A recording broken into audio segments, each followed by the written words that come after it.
Bonjour et bienvenue dans l'eau, c'est notre affaire, un podcast produit par le ministère de la Transition écologique.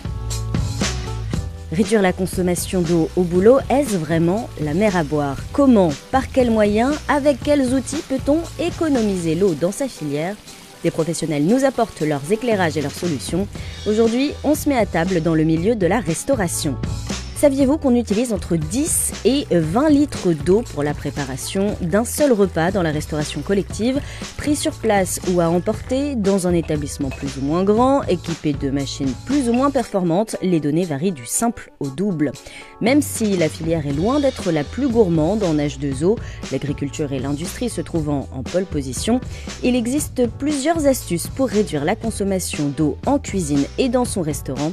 Pour en parler aujourd'hui, nous sommes avec deux grands chefs parisiens, Hélène Darroze et Bruno Verjus. Prenons maintenant la direction des cuisines d'un autre grand chef, Bruno Verjus. Le cuisinier étoilé, autodidacte, ancien médecin et chef d'entreprise, a grandi dans la Loire. Moi, je suis né au bord d'une rivière, en plus, à Renaison, le Renaison. Si vous voulez, l'eau, c'est quelque chose qui m'a toujours fasciné. Donc, je suis extrêmement sensibilisé à l'eau, je dirais, dès mon enfance. Cette année, son restaurant Table, rue de Prague, fait partie de la cinquantaine d'établissements classés dans la catégorie gastronomie durable par le Guide Michelin, un label qui met en avant la cuisine vertueuse et éco-responsable.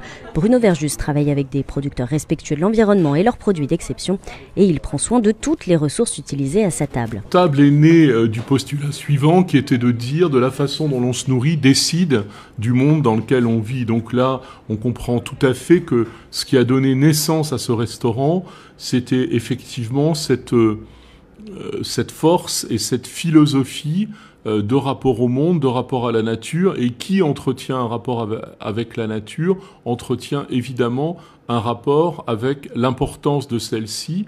Évidemment, on prend soin de tout ce que l'on utilise, et l'eau en fait partie, je dirais presque en premier lieu. Comment ça se traduit dans votre cuisine? Alors le rapport qu'on entretient avec l'eau, on en utilise assez peu. C'est-à-dire je suis un restaurant qui fait à peu près entre 50 et 70 couverts par jour. Et ma consommation annuelle d'eau équivaut à peu près à celle d'une famille de 4-5 enfants dans un appartement de 80 à 100 mètres carrés à peu près.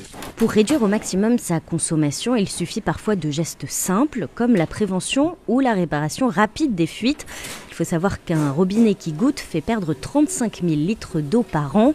Une fuite de chasse d'eau, c'est plus de 220 000 litres qui partent dans les égouts. L'eau des toilettes, vous allez voir. C'est la visite complète. Là, le robinet des toilettes distribue la quantité d'eau suffisante pour se laver les mains. Donc voilà, donc là, on a une pédale aussi.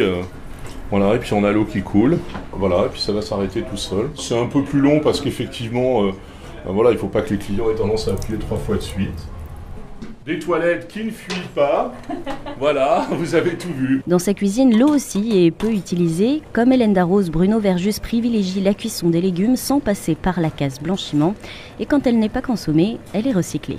On sert de l'eau à nos clients. J'utilise l'eau de la ville qui est de bonne qualité, que je dynamise via une machine qui ensuite est à nouveau mis en dynamisation dans des contenants en cuivre. Et quand, en fin de service, on récupère tous ces contenants, l'eau n'est pas jetée dans l'évier, elle est réutilisée pour la petite forêt que j'ai créée devant le restaurant que j'ai appelé Brocéliande, où on a fait 18 mètres d'un horizon de forêt sauvage. Il y a plus de 200 taxons, 200 variétés de plantes différentes.